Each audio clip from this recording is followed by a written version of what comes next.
Operation midnight hammer से जुड़ी एक बड़ी खबर आ रही है। B2 बॉम्बर की वापसी का वीडियो जारी किया गया है, यानी कि जिस जगह को टारगेट किया गया ईरान में, वहां पर बम बरसाने के बाद, विध्वंस करने के बाद B2 बॉम्बर वापस लौट आए। ईरान पर हमले के बाद लौटे हैं B2 बॉम्बर और बाकायदा उसका वीडियो जारी किया गया। ये देखिए, ये है वो B2 बॉम्बर्स विमान जिन्होंने ईरान के 3 न्यूक्लियर फैसिलिटी को तबाह किया है और सबसे विध्वंसक विमान इन्हें माना जाता है। और अमेरिका ने इन्हीं का सहारा लिया ईरान के 3 परमाणु केंद्रों को तबाह करने में। ईरान के 3 परमाणु ठिकानों पर हमले के बाद ये B2 बॉम्बर्स ये लौट आए हैं, मिसौरी एयरबेस पर लौट आए हैं ये B2 बॉम्बर।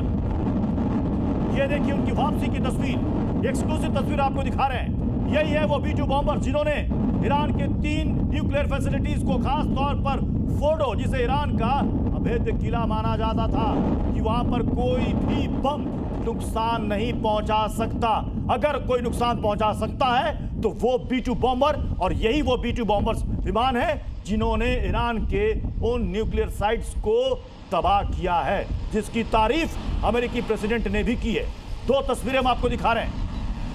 एक तरफ ईरानी एटमी साइट पर B2 बॉम्बर्स ने जब बम गिराया वहां पर और कैसे तबाही मची उसकी तस्वीरें, और देखिए जब यह मिशन कंप्लीट हो गया, सक्सेसफुल रहा, उसके बाद अब ये B2 बॉम्बर्स वापस आ चुके हैं।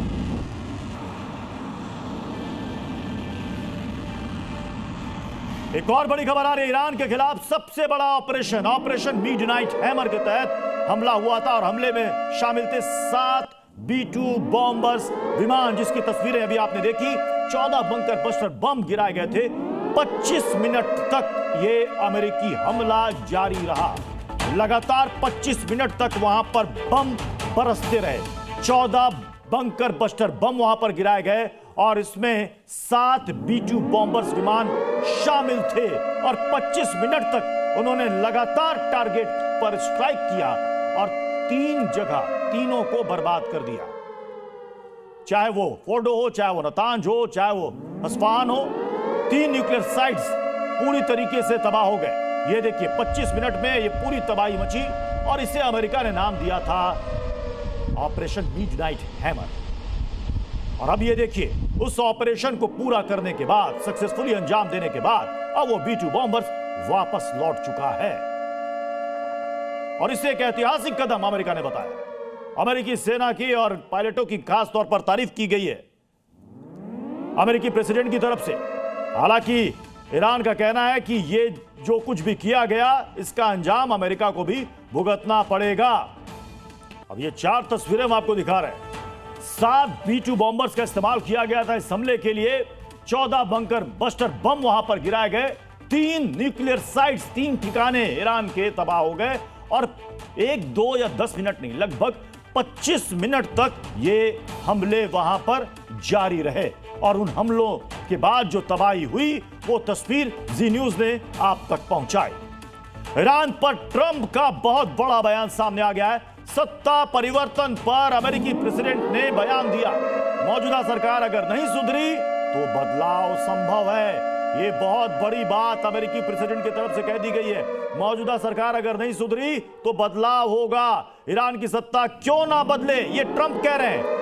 यानी कि अयतुल्लाह खामनेई की सरकार, उनकी सत्ता जाने वाली है, जिसके कयास बहुत पहले से लगाए जा रहे थे कि क्या वहां तख्ता पलट होने वाला है। इस बीच खबर यह भी आई कि खामनेई ने अपने 3 उत्तराधिकारियों को चुन लिया है कि मेरे बाद, यानी कि खामनेई के बाद वो सत्ता संभालेंगे। लेकिन क्या वो खामनेई के अनुसार होगा या फिर अमेरिका के अनुसार होगा?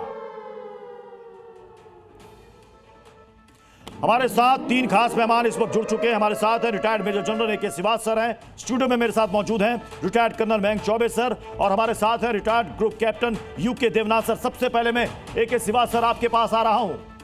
क्या ये सत्ता परिवर्तन अमेरिका के मुताबिक होगा या खामनेई करेंगे सत्ता परिवर्तन, यानी अपने किसी उत्तराधिकारी को सौंपेंगे? हाँ बिल्कुल, देखो प्रत्युष, अमेरिका चाहेगा कि अगर सत्ता परिवर्तन होता है तो वो उनके टर्म्स एंड कंडीशन पे हो, क्योंकि तभी तो फायदा है कि रेजिम चेंज करने का। क्योंकि एक डर है कि क्योंकि बूट्स ऑन ग्राउंड कहीं नहीं है, ना इजराइल के हैं ना अमेरिका के हैं, और ये भी डर है कि अगर तख्ता पलट हो जाता है या अयातुल्ला अल खमैनी मारे जाते हैं और उसका सक्सेसर आ जाता है, तो ये डर है कि कहीं ऐसा ना हो कि ये रजीम से भी ज्यादा रेडिकल रजीम आ जाए, तो वो फिर ईरान के लिए भी ठीक नहीं है, पूरे वर्ल्ड के लिए ठीक नहीं। इसलिए बड़ा फूंक फूंक के कदम डालने हैं। अमेरिका चाहता है रजीम चेंज हो, मगर ऐसी रजीम आए जो अमेरिका के पक्ष में हो, जो मॉडरेट हो, फॉरवर्ड लुकिंग हो। तो ये एक बहुत बड़ा क्वेश्चन है। आप ये देखें प्रत्युष, जहां पर भी एक बार सत्ता चेंज होती है वहां नॉर्मली बूट्स ऑन ग्राउंड जाते हैं। जब तक आप फिजिकली नहीं जाएंगे बड़ा मुश्किल होता है, मगर इस सिचुएशन में वो हो नहीं रहा है। ना अमेरिका जाने को तैयार है ना इजराइल। अब सिचुएशन क्या होगी? अब मुझको लगता है दो चीजों पे डिपेंडेंट है।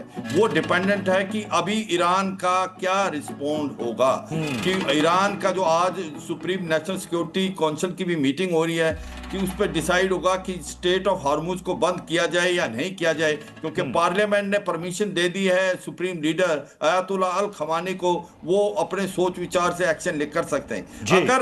अगर ये बंद होता है तो इसका इंपैक्ट पूरे वर्ल्ड को पड़ेगा। 20% ऑयल जो है वो यहां से जाता है, चाहे कुवैत से या सऊदी अरेबिया, इराक से। दूसरा ऑप्शन ये है क्या कि ये जो बेसिस हैं, जो अमेरिका की बेसिस हैं मिडिल ईस्ट में, करीब की 12 से 15 बेसिस हैं, जहां पर जो सऊदी अरेबिया में, यूएई में, बहरान, कुवैत, वहां पर अगर हमला होता है। बिल्कुल सर, ये बहुत तो इंपॉर्टेंट पॉइंट है सर, और इस पर भी हम डिस्कशन करेंगे। और हमारे पास वो मैप भी है, स्टेट ऑफ हॉर्मुज। मैं कहूंगा पीसीआर से कि अगर वो मैप अगर आप दिखा सके, जिसकी चर्चा AK सिवा सर ने छेड़ दी है कि वो कितना इंपॉर्टेंट फैक्टर है इस वक्त, स्टेट ऑफ हॉर्मुज अगर वो बंद होता है। हालांकि ईरान की पार्लियामेंट ने फैसला कर लिया है और अब अंतिम मुहर या कहें कि फाइनल फैसला वो खामनेई को लेना है। ये देखिए, ये हम आपको दिखा रहे हैं। सर जरा आप यहां पर आए प्लीज। मयंक सर यहां पर एक तरफ, इस तरफ आप आ जाएं ताकि हम दर्शकों को समझा सकें। पीसीआर इधर लाइए प्लीज, मैप को दिखाइए। ये देखिए, अब ये है स्ट्रेट ऑफ हॉर्मुज, और ये एक तरीके से सर ये बिल्कुल पतला सकरा सा ये जलमार्ग, इसको आप ये कह सकते हैं।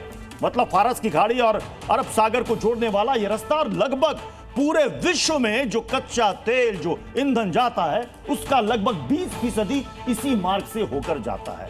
और अगर आप कहें तो ईरान का इस इलाके में दबदबा, अगर उसने इसे चौक कर दिया, बंद कर दिया, तो फिर रास्ते बंद। सर कितना बड़ा असर पड़ने वाला? देखिए प्रत्युष जी, जैसा कि आपने कहा है कि इस स्ट्रेट ऑफ हॉर्मुज से करीब 17 से 20 बिलियन बैरल्स पर डे, 17 से 20 बिलियन बैरल्स पर डे के हिसाब से तेल जो है वो इस सकरे रास्ते से पार होकर इधर आता है। ये है फारस की खाड़ी यानी पर्शियन गल्फ, ये है स्ट्रेट ऑफ हॉर्मुज, और ये आता है ओमान की खाड़ी, गल्फ ऑफ ओमान। ये इलाका जो है ये बंदर अब्बास है। मैं पहले तारीफ करना चाहूंगा आपके चैनल की, इतना सुंदर मैप, मैं तो देख के हैरान रह गया कि असली का नक्शा कहां से यहां दिखाई दे रहा है। हमारी ग्राफिक्स टीम और प्रोड्यूसर की तारीफ होनी चाहिए, बहुत अच्छे से उन्होंने मैप बहुत अच्छे ताकि दर्शक इसको अच्छे से समझ पाए, बिल्कुल सरलता से। यहां पर आते हैं, ये है आपका कतर जी, ये छोटा सा है बहरीन। ओरिएंटेशन यहां तक आता है ईरान, और यहां से शुरू होता है इराक। अब देखिए, ये है पूरा सऊदी पेनिनसुला, ये है यूएई। यहां पर इस जगह पर मान के चलिए कि यहां पर अमेरिकन एसेट्स है, इस पूरे इलाके को हक करते हुए यहां पर उनका एक एयरबेस भी है। तो इस समय अमेरिका के एसेट्स पूरे यहां लगे हुए हैं, यहां से एनर्जी फ्लो करती है जी। ये टैक्टिकली भी जरूरी है, ये स्ट्रैटेजिकली भी जरूरी है। क्यों? क्योंकि यहां से जितना तेल होता है जी, वो यहां से पास होता है। तेल कहां से निकलेगा? इराक से, कुवैत से, ईरान से, बहरीन से, कतर से निकलती है LNG। हम भी तो इराक से तेल लेते हैं, हमारा भी जो तेल है वो इसी रास्ते से होकर जाता है। लेकिन क्या हमारी डिपेंडेंसी जितनी बाकी देशों की, क्या उतनी है हमारी? प्रत्युष जी देखिए, भारत एक सिविलाइजेशन नेशन है। हमारे पास कुछ हो ना हो बुद्धि है। हम अपने सारे एग्स को एक बास्केट में नहीं रखते, समझे आप? तो हम यहां से तेल लेते हैं, हमारे यहां से गैस, हमारी 80% गैस जो है वो कतर से आती है। इंसिडेंटली कतर से जो गैस आती है वो इसके ब्लॉकेज से फर्क नहीं पड़ेगा, क्योंकि वो बाईपास पाइपलाइन से आती है। ठीक है, बहुत अच्छे तरीके से सर आपने इसे समझाया।